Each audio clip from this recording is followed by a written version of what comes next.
Hi guys, this is Fade from nerffaids.blogspot.com. For the video on this week's Faidian Slip, I'm going to show you how I do my recipe runs Horde side. Basically, one of the ways I make a fairly decent amount of gold is I buy faction recipes off of vendors. I flip them via the neutral auction house, and I sell them to the other faction. I do this for both sides. For today we'll do the Horde vendors, and next week I'll go ahead and do Alliance as well. I'm doing this on my new little goblin because they get the exalted discount at all the vendors, which is really nice, and I love that dance. Who couldn't? I'm starting off in Bloodhoof Village, south of Thunderbluff, and let's get this started.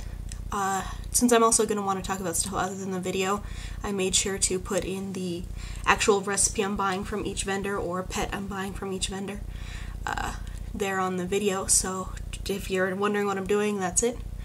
So, anyways, Faidian Slip, yay, what have I been doing this week?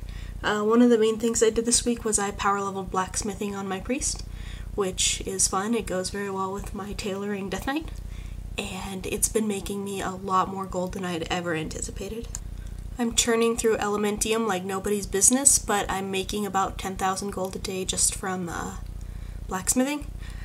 For the most part, I make the bloodied pyrium sets and belt buckles. I make a couple ornate pyrium as well, since holy paladins need love too. And I've been able to make a lot of gold. I just buy Elementium cheap off the auction house, smelt it myself, because for some reason the ore seems to be cheaper than the bars, which makes no sense to me. This is when I would be going to Orgrimmar now, via the Zeppelin, but I'm lazy, so I have my own mage here to port me to Orgrimmar, because that's how cool I am. So that's a little video recap there of what just happened. Like I said, blacksmithing's been a pretty huge part of what I'm doing.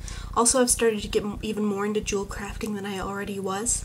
I used to, okay, I'll prospect my own stuff, then I'll do, basically doing a kind of shuffle concept of I take a whole bunch of raw mats and do what I want with it.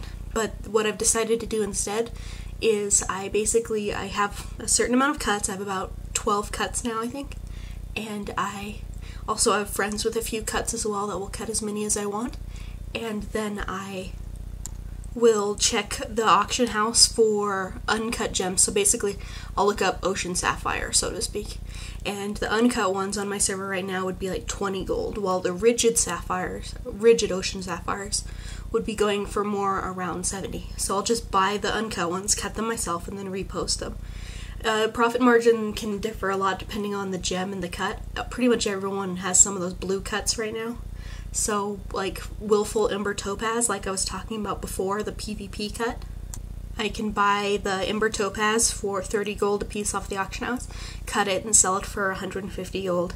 So if you do have a jewel crafter, just see what you can cut for a profit, because it's really, really useful. I should probably talk a little bit about why I'm kind of doing this little recipe and pet run. Basically, I started doing this a while ago. I'm not even sure what got me started, but I noticed that if I had like a level 12 Tauren Hunter or something like that. It was really low. I was going around and take hours to do this because he didn't even have a mount. He just run on foot from town to town, and there weren't as many flight paths.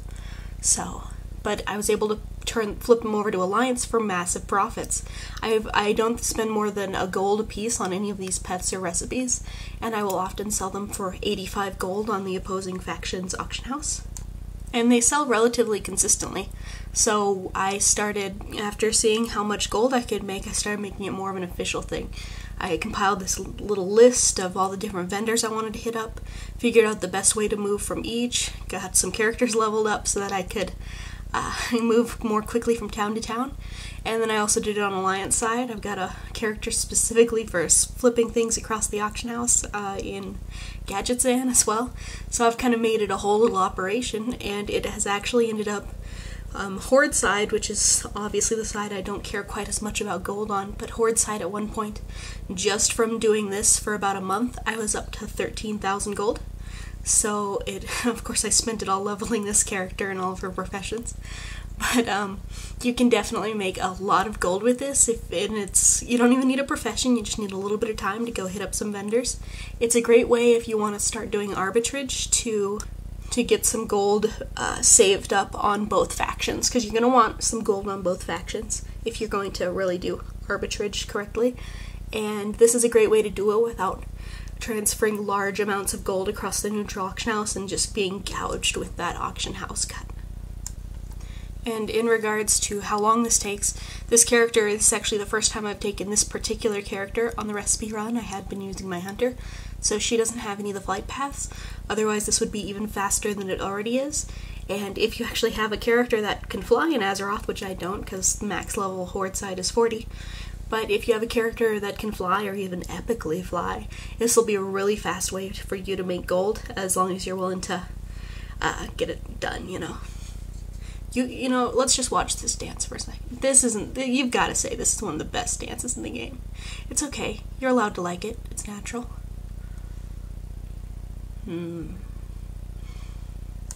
Okay, enough of creepy Fade. Let's see here. More Faidian Slip action. What do we got going on this week? Oh, this is the first week that guilds have been able to hit level 10. My own, well, not my guild, but the guild I'm in, Legacy of the Illuminati, reached level 10 2 days ago, which means that we are able to get the heirloom cloaks. Heirloom cloaks cost 1,200 gold each. They only give 5% XP, unlike the chest and shoulders, which do 10, but the cool thing about this one is you can use them up to level 85, so even people who are level 80 want these cloaks, because trust me, that 84 to 85 on multiple characters is quite the ordeal. And so what this means is, for you enchanters out there, you may want to start looking at cloak enchants as scrolls on the auction house more than you had been, because I myself bought 5 cloaks because I don't like having to mail things across characters, so I got some duplicates of the more used ones, and I had to enchant every single one of them. I did them with my own mats because I just happen to have them, but not everyone will, and yeah, you can probably make a good amount of money off of that. One more thing that I'll say about the recipes and pets that I'm buying here are some of them aren't necessarily faction specific. At one point, I think I mentioned that I'm buying a recipe for Strider Stew. At another one, I'm buying a Crimson Snake. Some of these are available to both factions. I believe Strider Stew comes to Alliance from a quest reward, though I'm not sure what quest, I'm afraid. And Crimson Snake you can buy from a dealer in Netherstorm. The thing is, these are both kind of out of the way things that not everyone can just run to Stormwind and buy or do, and so lazy people will still buy these. I mean, I don't buy stuff that I can't sell, so this is all stuff that I've been able to sell. And this is me realizing that I didn't give my alt permissions for the guild bank, and frantically going to mail stuff off. Basically what I've started to do now that I have more viable Horde tunes is I've got one specifically to use the neutral auction house, and I've got one Alliance as well for the same purpose, and I'm just mailing it off to them. Worst case scenario, you can just do what I used to do and have a guild bank that's shared among all your characters, so you don't even have to use mail. You can even save a little bit of silver that way. And I'm sure that would all add up over time. One thing that I do want to add also in regards to Faidian Slips as a concept is I may be changing when they come out. My semester at college is about to restart. No more 4-week vacation for me, unfortunately. And I don't have any classes on Tuesdays, which are also, of course, usually server maintenance. And I figure that'll be a good time to do Faidian Slips, so I'm considering moving them to Tuesdays. I'll keep you guys informed on the blog. Whatever I end up deciding to do. Like I said earlier, with my blacksmithing going the way it is, I go through tons of elementium and then also a lot of pyrite since I make belt buckles, and obsidian since I try to make a couple pieces of the weapons with the folded obsidian when I can. So I've started looking for suppliers, which a lot of other, gold making blogs talk about how they've got someone supplying them with herbs for like half price or whatever, and I've never really looked into that, so I'm not super experienced on picking up people who, because I mean common sense says if I can sell this for 30 gold on the auction house, why sell it to you for 25?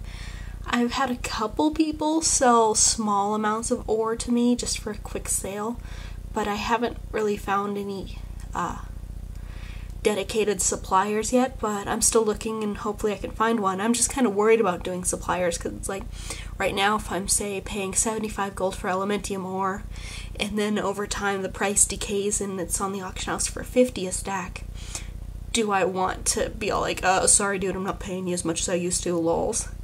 Because I think that sounds kind of like a dick move and I kind of want to avoid it, so I don't really know how I feel about suppliers, and yeah. Anyways, it's my little soapbox about getting dedicated suppliers. That's about it, actually, for the recipe run.